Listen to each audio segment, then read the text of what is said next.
I want to tell you about a book that I've read a couple times over the years. It was about 10 years ago the first time I read it. It's a book called Tribe by Sebastian Junger. Anyone ever read Tribe? The guy's very interesting. He has a new book out about near-death experiences, which is totally different than the book I'm going to tell you about, but he's worth reading and listening to. Sebastian Junger is a journalist, author, and filmmaker best known for his time as a war correspondent embedded with U.S. troops in Afghanistan. In his writing and some of the documentaries he's been a part of, he explores what it really means to belong to a team or a group of people. His experiences on the front lines led him to think deeply about people and the close bonds that they form during hardship and the unique bonds that are formed during hardship. He shows us that humans thrive in community and connection and shared identity that's forged during these difficult times. One of his quotes from his book that I've remembered is this, is humans don't mind hardship. In fact, they thrive on it. What they mind is not feeling necessary. Junger's observations got a lot of attention because he began to write about soldiers returning home and dealing with post-traumatic stress. An experience that many of us have heard of in the news. It's led to many suicides, mental health crisis among many of our vets. What they found is that when soldiers return to a place of disconnection and isolation, and even if they're around people, but there's no shared purpose drawing out something more inside of someone, that experience becomes more traumatic than even the trauma and stress of combat. It shocked psychologists and counselors in the military world to discover that being at home and integrating back into life was more traumatic for many of these soldiers than even being in an active combat zone. Some more of his quotes. The beauty and the tragedy of the modern world is that it eliminates many situations that require people to demonstrate a commitment to a collective good. Isn't that true? Our culture is so individualistic, it's so convenient. We really don't need each other, which is actually an illusion. We do need each other, but we're able to live life apart from others. Goes on to say, disasters create a community of sufferers that allow individuals to experience an immensely reassuring connection to others. And then lastly, what people miss from war is not the violence. Now, isn't that a strange quote? What they miss from war is not the violence, but the brotherhood.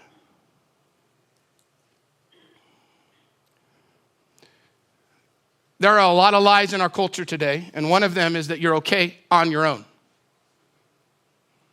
And that when you're not okay, that you just read a book or perhaps even just see one therapist, which, by the way, that can be very, very helpful, but that is not community. That is not a friend.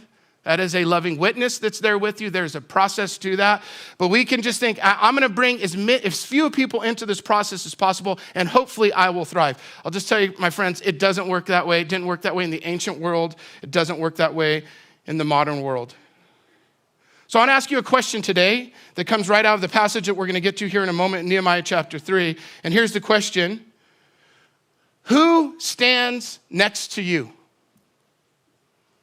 Or another way to ask the question is, who are you standing next to? Side by side in life. Today's message is called With You, Heart and Soul. With another person or someone's with you, heart and soul. We're in our second week in a series called Heart and Soul, where we are wrapping up this 2-year campaign that Dan described a moment ago. We had a number of ministry initiatives along the way. The whole goal of Heart and Soul was to bring greater health and wholeness to our community. That can't be done unless we get people next to one another in meaningful places. And so some of our goals were to increase our mental health resources, and Hope Collective was part of that. There's some other things. We started a marriage ministry because marriages need support to thrive. Young people, before they're married or thinking about married, need mentored. They need support so that they know what they're getting into. We wanted to strengthen our existing ministries. Over the last 3 years, on average, our ministries have grown by 60%. Usually I tell people when they say, how is Cornerstone doing? How is it growing? I'll say, we're kind of growing slow and steady. The last 3 years has not been so slow and steady. So this hit at just the right time. Increasing our resources and staffing for our ministries that are doing really, really well. There is hunger in our community, and people are finding their way here to meet with Jesus and to be a part of this. And the last goal was just to move us towards a better place of financial sustainability by paying off our smaller of our two debts. We've done amazing things as a church, and so during this series, we're celebrating what God has done. Nehemiah chapter 6, verse 16 says, the work had been done when the wall was built in a very fast period of time. A great project was done in the ancient time. They said, we've done this, and no one can say that this was done without the help of God. We did it together, but God worked with us. This was done with the help of our God. We can say the same thing here at Cornerstone, and we want to make sure that we celebrate what we've done together, but also that God worked in us and through us and with us along the way. It's amazing to be able to be used by God. N.T. Wright said, God used a whole community to rebuild what was broken. Speaking of the story of Nehemiah, it's true for us as well. Everyone had a role. Everyone mattered. I want to make sure that you hear that. Everyone matters. Everyone had a role.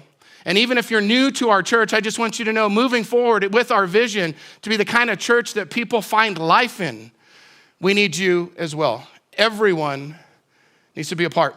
I hope all of you have had the experience of being a part of a team at some point. Not necessarily a sports team, but it could be a band, it could be a team at work. Teams shoot rockets into the air. I mean, smart people build things as teams. I'm glad that they do. But that experience can transform a person. And so, again, I want you thinking about today, who do you stand next to and who stands next to you in the storms of life, in the joys of life, in the ordinary moments? Who's with you?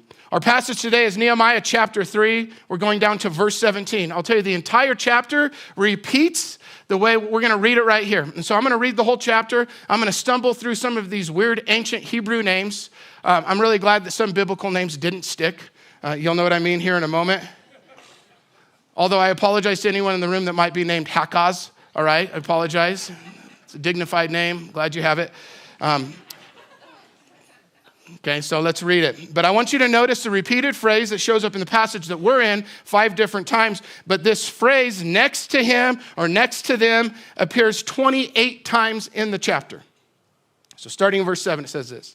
Next to him, the repairs were made by the Levites under Rehum, son of Benai. Now, by the way, these are the walls of Jerusalem that had been torn down and they'd been laid in ruins for over 100 years. Nehemiah comes back to the capital city. He rallies the people and they begin to build together.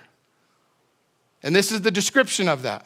Beside him, Hashahiab, ruler of half the district of Kaliah, carried out repairs for his district. Next to him, the repairs were made by their fellow Levites under Benanu, son of Henadad. What a great name as well. Ruler of the other half of the district of Kaliah. Next to him was Ezer, son of Jeshua. And it goes on and on and on. Verse 20, next to him, Barak, son of Zabai. Next to him, Meremuth, son of Uriah. Over and over again, people's names are listed here. Families are listed. Tribes are listed. Groups of people are listed. 75 individuals are named. Next to them appears 28 times, as I mentioned a moment ago. There's 40 different groups of people working together. The point is this: great things get done together. The wall would not have been built as fast as it was built.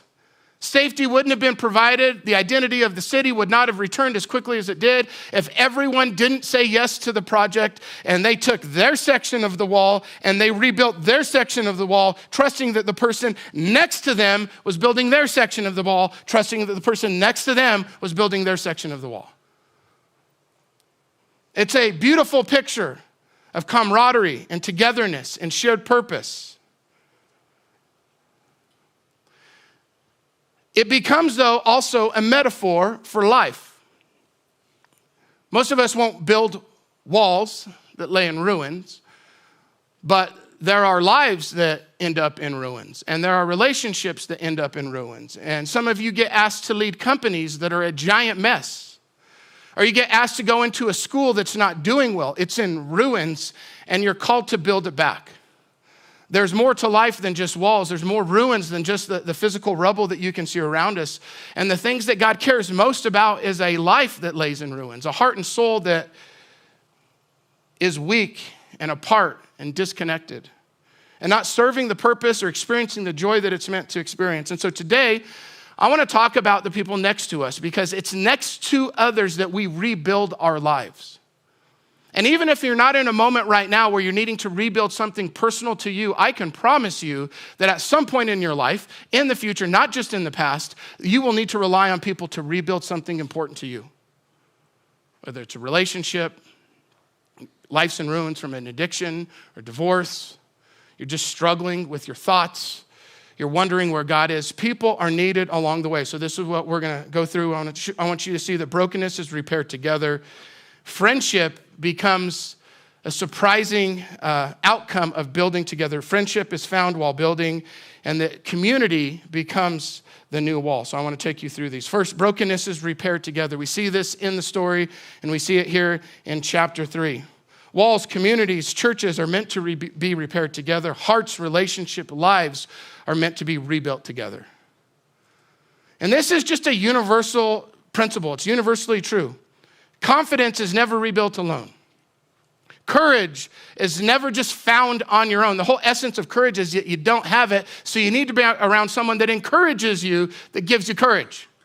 Or be around a story of someone else that gives you courage. Justice is never achieved without a collective effort. There's no recovery, there's no growth, saving, healing that happens alone. Randall D. Smith says, any work that will endure will need more than one mind, one set of hands, one brain. It will require a team. So who stands next to you, next to the rubble? So whether it's a wall torn down by war or a heart that's been neglected, abused, hurt, we're meant to rebuild together. Now, I want to be specific today about how we do this. And I want to show you, there's a number of different ways to be a kind of person that helps others. And by the way, a lot of times we think, well, no one's ever been that for me. Let me just say this. Be the person that you always wanted someone else to be for you. Be the man that you needed. Be the woman that you needed. I mean, it's easy to look back and say, hey, look at all these people, the way they let me down. We're not in control of that. What we are in control of is who we stand next to. Now, what usually happens is when you become that kind of person, there's other people like that around you, okay? But I want to point out two really helpful things when thinking about being the kind of person that stands next to others as they build back their life. The first one is an empathic witness, and the second is a selfless warrior. So I want to talk about both of these. Empathic witness is a phrase that we've learned here at Cornerstone from a ministry that we're so glad to be a part of called Healing Care. Healing Care is a semester-long program where people move through the wounds and lies and trauma of their life in community, allowing God and the Holy Spirit to transform and heal that moment. So a lot of things that happen at counseling happen at Healing Care, but it's different because it's done in community. It's done with other people around. And this is one of those mental health resources that we wanted to increase and add to our experience here at Cornerstone. You're going to hear watch a video about that next week. But one of the key principles in Healing Care is that to help people to thrive beyond the wounds that they're living in, to help them flourish, that person needs an empathic witness in their life. Okay, now that's probably not a title that you use, so I want to describe it for you because hopefully many of you have experienced empathic witnesses in your life, starting with your parents, hopefully. An empathic witness is a non-judgmental person who is actively present, attuned, and listens to another's struggles and story with hopeful compassion. So it's a person that does more than listens well, but they listen well. They hold space for the pain, while at the same time they hold on to hope for a better future. And all of these things together. Maybe right now you're thinking of someone that's been an empathic witness. We all need, when people are struggling, when we're struggling, we need someone to acknowledge what's taken place. When a person's in their pain, they need to be seen and acknowledged for a shift of healing to begin. An empathic witness holds that space. I hope we have a church full of empathic witnesses, not just at Healing Care, but in all the different places that we walk. You'll be a blessing to others if you can hold that space. Peter Levine says, trauma is not what happens to us, but what we hold inside in the absence of an empathic witness. Have you ever noticed that certain events affect people differently? Some people are more traumatized than others. A lot of times the reason that there's a difference in the way that trauma kind of manifests or persists inside of a person's life is because there was no one along the way that helped that person deal with the trauma or even see it or acknowledge the pain. If you're going to be a person that helps rebuild souls and hearts and lives and relationships, we need to be this kind of person. There's a story in 2 Samuel chapter 13. We've told this here at Cornerstone before, but it makes the point of why this matters. It's a tragic story. It's a story of King David's daughter. So King David, you read about in the scriptures, he had a great big family. He had a daughter named Tamar. He had a bunch of other sons. They were like half brothers. Let me just tell you, his family was a giant mess. She had an older brother. Tamar had an older brother named Amnon. Amnon raped her. You can read about it in chapter 13. Tamar, after this tragic thing takes place, goes to one of her other brothers, Absalom, an older brother, and she goes to him asking for empathy, compassion, support, protection. I mean, just normal things that you think would happen. And you can see behind me in verse 20 what he says. Don't take this to heart and say nothing to no one. Absalom did nothing with the tragedy. And then look what it says. She lived as a desolate woman. It didn't start that way. Why? Well, she went through something awful and traumatic, something unjust, terrible, evil. And then the person she went to needing care and support and empathy, even protection, said, hey, be quiet. Let's not do anything with it. Let's forget quickly. What a mess. We want to be a church that helps rebuild ruins of people's lives. And to do that, we need empathic witnesses. Henry Nouwen says, when we honestly ask ourselves which people in our lives mean the most to us, we often find in those who, instead of giving advice, solutions, or cures, have chosen rather to share our pain and touch our wounds with a warm and tender hand. So what happens in Nehemiah is a picture of that. The ruins are there. There's acknowledgement. People share it together. You have people next to one another. Who's next to you? Who are you helping rebuild? Who's next to you helping do this? Need the empathic witness. We also need the selfless warrior. And these aren't just people who will go to battle for you, but these are people who will protect you. And I don't want to sound dramatic with the title, but I will say this. Life is full of battles. Not all of them are loud and public. Not all of them are in the physical realm. In fact, most of them aren't. But every person is fighting a battle.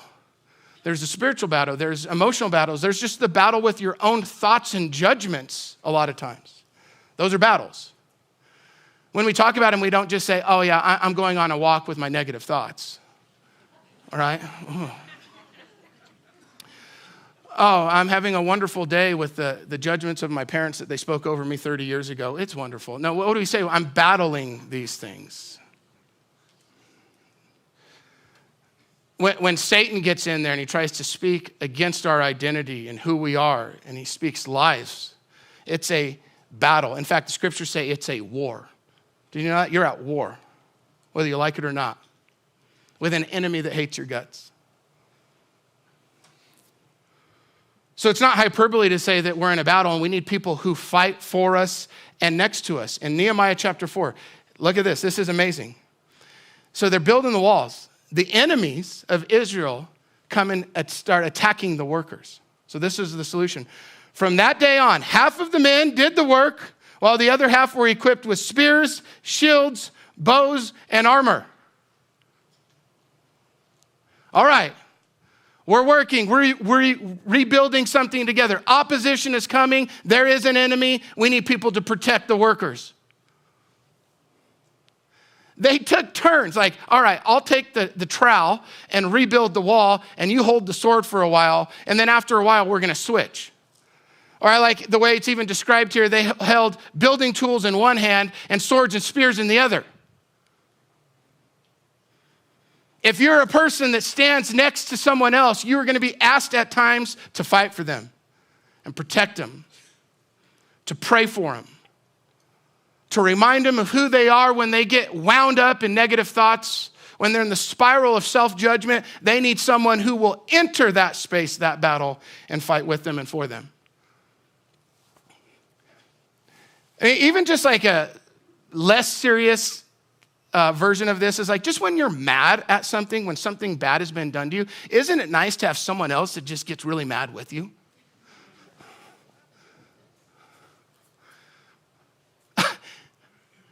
I've got a friend. He doesn't get mad at anything until his friends are mad at something. And then he's mad, and it's awesome. It's like, go get him. The last few years, I've coached high school football. And there's probably 10 or 20 things I love about it. I'm not going to tell you about all of them. But at the top of the list is that I get to be with my boys during a really special time of their life. And last year, I had Wyatt, who was a senior at the time, and Levi, who was a sophomore, both starting on varsity on the same team, getting to play together. Dad's getting to coach them. It was awesome. And during one of the games, so you just need to know this about the boys, all right? Don't go bring this up with them because they don't like when people bother them after I share stories, okay? But they're on display, all right? Just, it's a treasure of being a pastor's son. But Levi likes messing with people. And so during a game last year, he tackled a guy. He's a really good football player. He's a great big guy.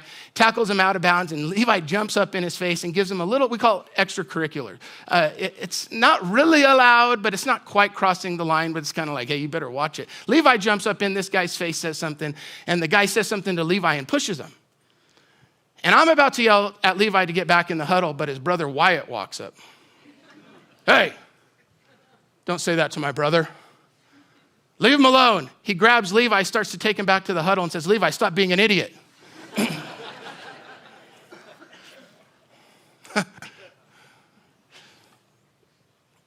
You need people next to you. Sometimes your protection needs to be from yourself. Right? Sometimes we call that accountability. People with you who will fight with you. One of my very favorite stories in the Bible, we shared this about a year and a half ago in a series. Actually, it was in the spring, More Than Conquerors. But it's that story of Jonathan and his armor bearer. Do some of you remember that? 2 Samuel. Israel's at war. King Saul calls up the army. 600 brave soldiers say that they'll come and fight the Philistines. The problem is, the Philistines had soldiers too many to count, 30,000 chariots and 6,000 cavalry. They had advanced weaponry. We're told that Israel only has 2 swords in the entire army because they're not allowed to have blacksmiths. Like, this is a giant mess, but they're called to go and defend themselves. So the king does that. 600 brave young men step up. They camp out in a valley. The Philistines surround the valley to keep them contained. Like, hey, you're not going to do anything. Nothing in your life is about to change because you are so outnumbered. And we're told that the camp was filled with fear. But then courage entered the heart of one brave prince, Jonathan. And Jonathan thought to himself, I'm going to go pick a fight. And I'm going to climb up that mountain and I'm going to defeat that garrison and we're going to break out of this valley and we're going to go do what God has called us to do, which is to protect the people and take back the land that belongs to us. And Jonathan says to his young armor bearer, a young boy, maybe not that young, somewhere between 12 and 14, his job was to carry the sword and carry the shield of the prince. And he says to his young armor bearer, hey, come with me. Let's go pick the fight together. You can read it here. Do I have the verses up there? Yep. Let's go over to the outpost of those uncircumcised men. What an insult, all right? Awesome. Yep. I'm not going to go down that road. Perhaps the Lord will act in our behalf. Nothing can hinder the Lord from saving, whether by many or by few. And then the young armor bearer says, do all that you have in mind. I am with you, heart and soul. I mean, that is fire. Do you have people like that? I am with you, heart and soul. Are you that kind of person? Are you the kind of man or woman that you want in your life? Are you that kind of person that says, I am with you, heart and soul, who cares about the numbers? Let's trust God together. Next to Jonathan was this young boy who he isn't named. I wish he was. It's one of the bravest acts in all of the Bible.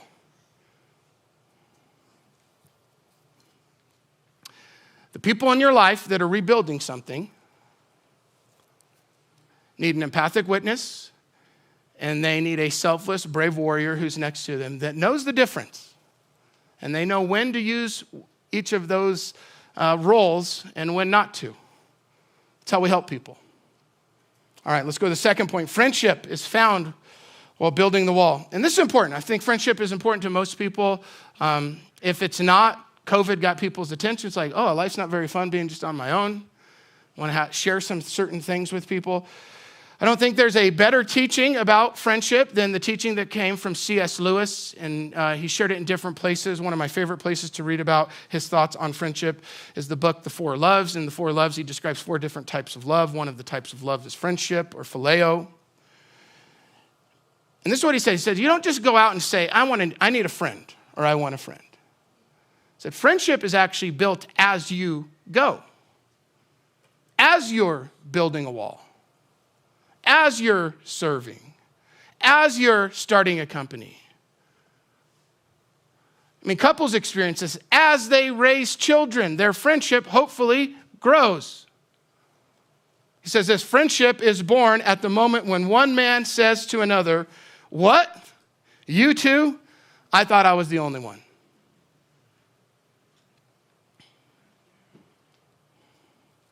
I mean, it's not built the way a lot of people think, like, hey, well, let me just say this. This is an expectation some people have of their church.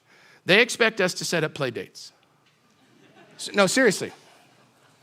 You know what a play date is? Like, you have a little kid. One of the reasons you set up play dates is just so the mom or the dad can survive. It's like, you got to get out of the house, and you got to be distracted by someone else so that your attention's not on me. But the whole point of a play date is you just put 2 little kids together that are the same age, and you expect them to be friends, and usually it works out. Hey, oh, there you are.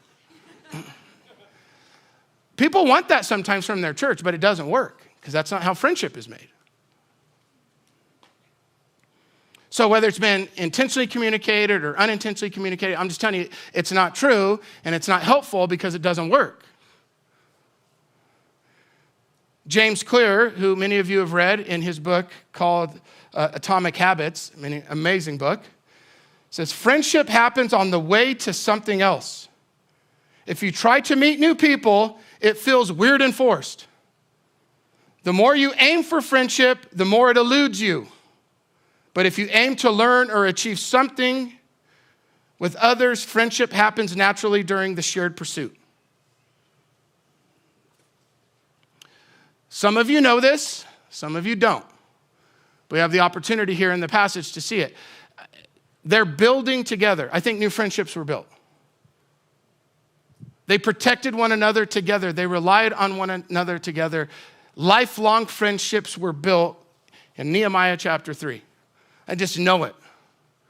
I think of those families years later as they're describing to their children this amazing time in their history and Israel's history where the people come back to the city, they rebuild the walls, the temple's rededicated, they become a people again. I mean, it's an amazing thing to have gotten to live through that. So these people are telling their grandkids. I guarantee you, as they're telling their grandkids, they start talking about the people next to them, naming their friends. Because friendship was built as they built together.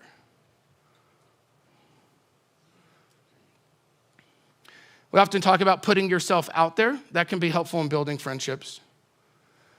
But the more helpful place is when you put yourself into something or you throw yourself into something. That is where friendship occurs. I think that happened here. I wanted to point out, it's just a beautiful little detail of the story. They're building together, rebuilding together. Friendship is one of the outcomes that comes from building together. And then here's my last point. Community must become the new wall. The walls of Jerusalem symbolized protection and identity and boundaries and community. Today, that role belongs to the community of faith. You can think of Cornerstone like a wall of protection, of a place where identity is built, of boundaries, togetherness, of shared pursuit. This wall was never about the bricks. It was always about the builders. They were the ones that held Jerusalem together. They are the ones that brought life back. They are the ones that formed lives, repaired walls.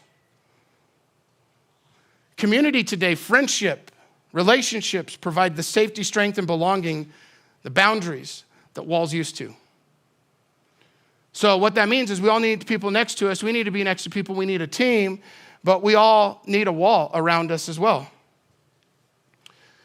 8 years ago, Gene and I changed roles here at Cornerstone, and I officially became the lead pastor here at Cornerstone. And I had a little idea of what I was getting into because I've been here for a really long time. The Carluccis never leave, all right? We just stay here forever.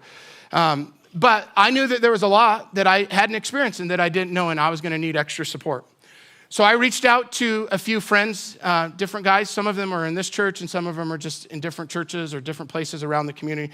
And I said, hey, what do you think about us getting together around a fire once a month or every 6 weeks, and we just spend the whole evening together. We have dinner, we have dessert, and we spend 5 or 6 hours just talking about life, our families, our jobs, our losses, our faith.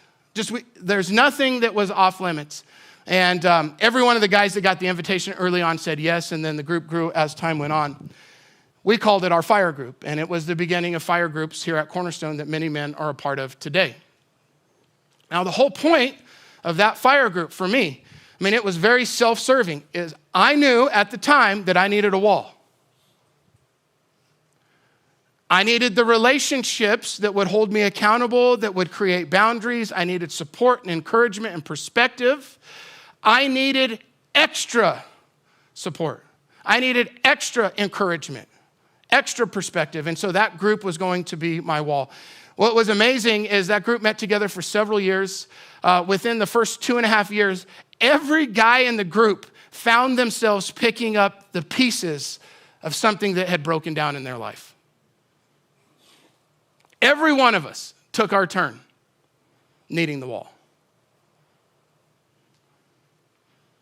Every one of us. And it's a gift to receive that.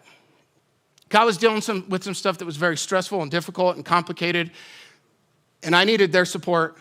It was a gift. But you know what else was a gift? To be there for them. Next to them. With them, heart and soul. All right, you want to go get in a fight? With the devil, all right? Not the neighbor. Although there were horrible neighbors involved.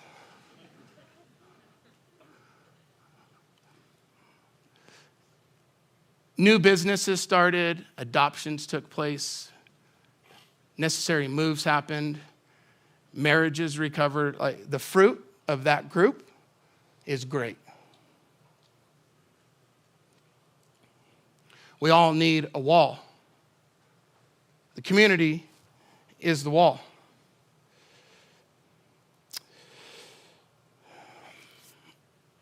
So before Abraham Lincoln became famous, legendary president, he was just a struggling lawyer, just destitute, really poor. Struggling as a young lawyer in Springfield, Illinois. He didn't have enough money to rent a room, and he ends up in the shop of a man named Joshua Speed. And he told him, he's like, I've got no place to stay. And Joshua said, hey, you can rent a bed from me and the living quarters up above the shop. And it was very generous. Lincoln said yes. And for the next 4 years, they lived as roommates while Lincoln finished up law school and started his practice. The two of them became very, very good friends during this time. The friendship, though, would be tested and continue as the two men would separate and they'd begin to go through different struggles in life. Lincoln credits his friend Joshua Speed getting him through a dark season of depression when he had broken off an engagement with his later-to-be wife. So he ended up marrying Mary Todd, but he had broken off that engagement and that relationship, entered a dark season of depression. His friend got him through it. When the question came back up, when he got back together with Mary Todd, should we marry? Do I have what it takes to be married? Guess who gave him the encouragement and the strength to say yes to that important relationship? Well, it was his friend, Joshua Speed. Many people don't know that Lincoln and Joshua Speed wrote letters back and forth through his entire presidency. Lincoln relied on him to remind him of the humble person that he started as. He needed his friend to help keep his integrity during these difficult times where he's trying to make complicated compromises politically. I mean, it's impossible situations, but he wanted to maintain his integrity. He didn't want to get lost. Lincoln struggled with melancholy and depression. His friend helped him all along the way. Joshua Speed was a wall for him through his entire life. Anyone that has ever done something special will have a wall like that. They will have people in their life. 15 years ago, I got my graduate degree from a school in Seattle, and my master's degree is in Christian leadership with a specific emphasis in global urban issues, which basically means we studied poverty, and we studied brokenness, and we studied fatherlessness, and we studied injustice, and how it's different in urban settings and rural settings and around the world. I mean, I loved what I studied. I love it when I get to use those things today. But I can tell you that as over the course of working through that degree, we spent time reading the experts. We spent time traveling, not just around the country, but around the world, being around people who were doing the very best work in this regard, community development, building, all in the hardest places. And the people that do the very, very best job, they all knew one thing. They had one thing in common, and this is what they understood. They understood that there is a greater degree of poverty than a lack of food or shelter. I mean, get this. They are feeding people. They are helping start businesses so people can support their families. They're working to change laws, working all the way up the system. But they understood that there is a type of poverty that is greater than not having enough food or not having a home. Brian L. Myers is one of those authors. He's written books called Walking with the Poor and Principles and Practices of Transformational Development. He says this: poverty is about relationships that don't work and isolate, that abandon or devalue. Transformation must be about restoring relationships, just and right relationships with God, with self, with community, with the other, and with the environment.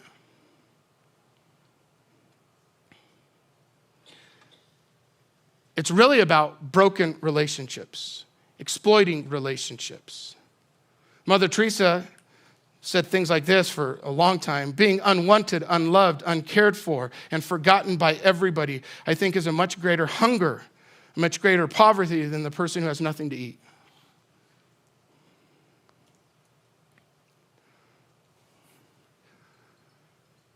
We are meant to build together.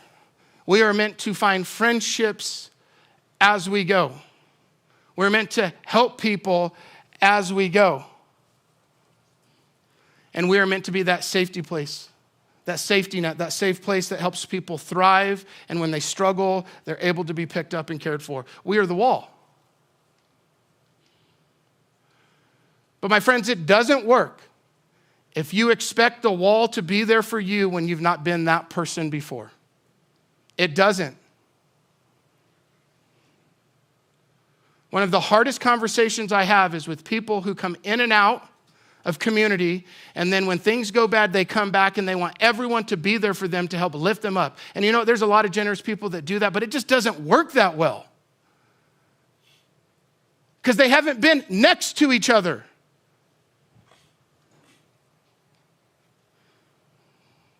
We build the wall together. We serve one another. We're served. We protect. We are protected. That's the picture of a healthy community. And during Heart and Soul, we wanted to just make bigger circles and new circles, put more people next to one another, and help people thrive. I'm going to close with this. The worship team can come out. It's really just the question that we started with today, and it's this: who do you stand next to? And I hope it's someone more than just the people in your family, which, by the way, you should stand next to them. Family is the ultimate wall.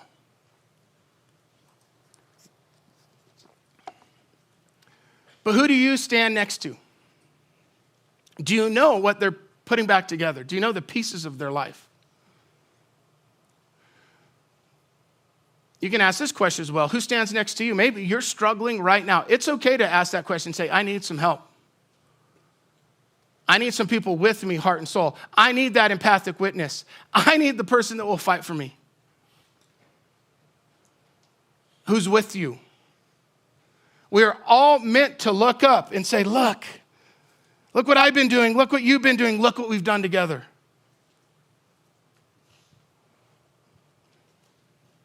I hope that you'll be an owner here at Cornerstone and say, hey, I'm gonna contribute to that kind of culture, that kind of reality. I'm gonna be that generous to the people around me that they can come here and say, find the people next to them that help them thrive. As we end this series, it's about who we're going to be in the future, the kind of people we wanna be. And I will tell you that if Cornerstone doesn't get this right, it all falls apart. But let me close with the secret to any relationship. And it's that one relationship that sets our heart free and fills our heart. And that's a relationship that each person is meant to have with Jesus. Many of you have heard Ecclesiastes chapter 4, verses 9 through 12 quoted, maybe at a wedding. So what it says, 2 are better than 1. All right, people next to me, because they have a good return for their labor. If either of them falls down, one can help the other up. But pity anyone who falls and has no one to help them up. Also, if 2 lie down together, they will keep warm, but how can one keep warm alone? The one may be overpowered, 2 can defend themselves. But then listen to this. A cord of 3 strands is not quickly broken. So Solomon is the writer of Proverbs and Ecclesiastes, wisest man that's ever lived. He's talking about the power of community next to one another. But then he throws this other thing in there. A cord of 3 strands is not quickly broken. What's the third strand? Well, that's the relationship that Jesus enters into, not just with us, but into the friendship, into the marriage, into the relationship between father and son, mother and daughter, co-workers. It's Jesus entering into the friendship that's made when you join a group or when you begin to serve. Jesus enters the relationship and becomes the third cord. This means a few things. It means that you will not experience Jesus the way that he is meant to be experienced if you don't have other people next to you. It's meant to be a little community. It also means that he won't be able to work in your life, strengthen you, build you up the way that he wants to without other people. The cord of 3 strands is not quickly broken. Every heart in this room was meant for Jesus. There are many people in the room that have never said yes to him. You've journeyed through life on your own. Today is a day that you can say yes to him. And not only will he come in and be the Savior and the Redeemer and the leader and Lord of your life, but it says that he becomes your friend. And then now you have something eternally beautiful, true, powerful, awesome to share with other people, which is him. He is the fire that holds relationships together, that keeps it burning. So let's stand together and pray. My challenge this week is that you would appreciate the people in your life who have been there in the past, that you would take an inventory of your life right now. Do you have people around you, next to you? But as you answer that question, maybe you don't have enough people, that you would think, how can I be that person for others? I want to be the man or the woman that I need, but I want to be that person for others. That's what we're in control of. And so, Lord, I want to thank you for today. I want to thank you for the Heart and Soul Project. I want to thank you that it's about healing and wholeness, and all along the way, it's about people supporting other people with the help of God. That you enter in the space of the people next to one another. You enter into the circle. You enter into the group. You enter into the therapy session. And Jesus, you work. Help us not look past the things in life that really matter, including the people around us that we know, that we love, but also the stranger who may come into our life that need our support. Make us generous with love, generous with relationships, generous with our time. Turn us into empathic witness and brave warriors along the way so that we might lift people up. We thank you that Jesus is the model of all of it. We thank you he's the one that shows us how to do this, that he holds it together. We honor you, and we ask that you would bless the relationships that are taking place and that exist here at Cornerstone. In your name, we pray this together. Amen.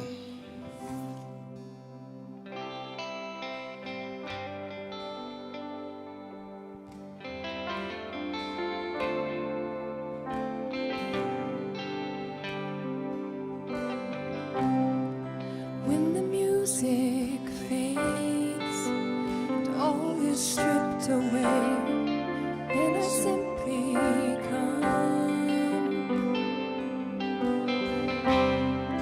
longing just to bring something that's of worth that will bless your heart. I'll bring you more than a song, for a song in itself is not what you have required. You search much deeper within, through the way things appear. You're looking into my heart.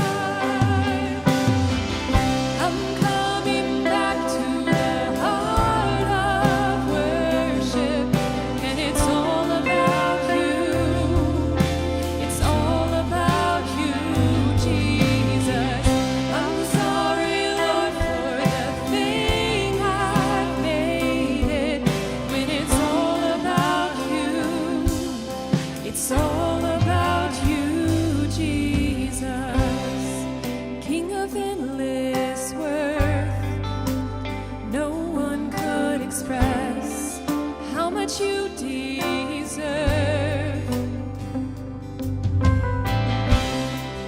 Though I'm weak and poor, all I have is yours, every single breath.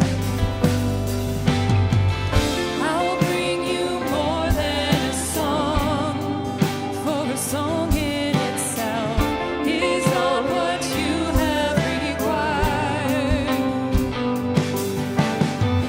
You search much deeper within, through the way things appear. You're looking into my heart. I'm coming back to the heart of worship, and it's all about you. It's all about you, Jesus. I'm sorry, Lord, for the thing I've made it, when it's all about you. It's all about you, Jesus. I'm coming back to the heart of worship, and it's all about you. It's all about you, Jesus. I'm sorry, Lord, for the thing I've made it, when it's all about you. It's all about you, Jesus.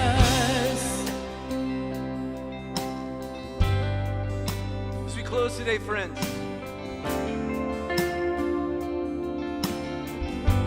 I pray that the Lord will begin to bring a clarity to who stands beside you and who you are to stand beside. But before all of that, did you realize that Jesus stands beside each one of us? And that we return to that place, for He is our source. I bless you, my friends, to be empathic witnesses and fellow warriors as you go. Be on the lookout for that. As we continue, we're going to continue to play and worship. I want to dismiss you, but our prayer team will be to the right and the left. If you want to come up and get prayer, do that. But for those that got to go, have a great day. Go in peace.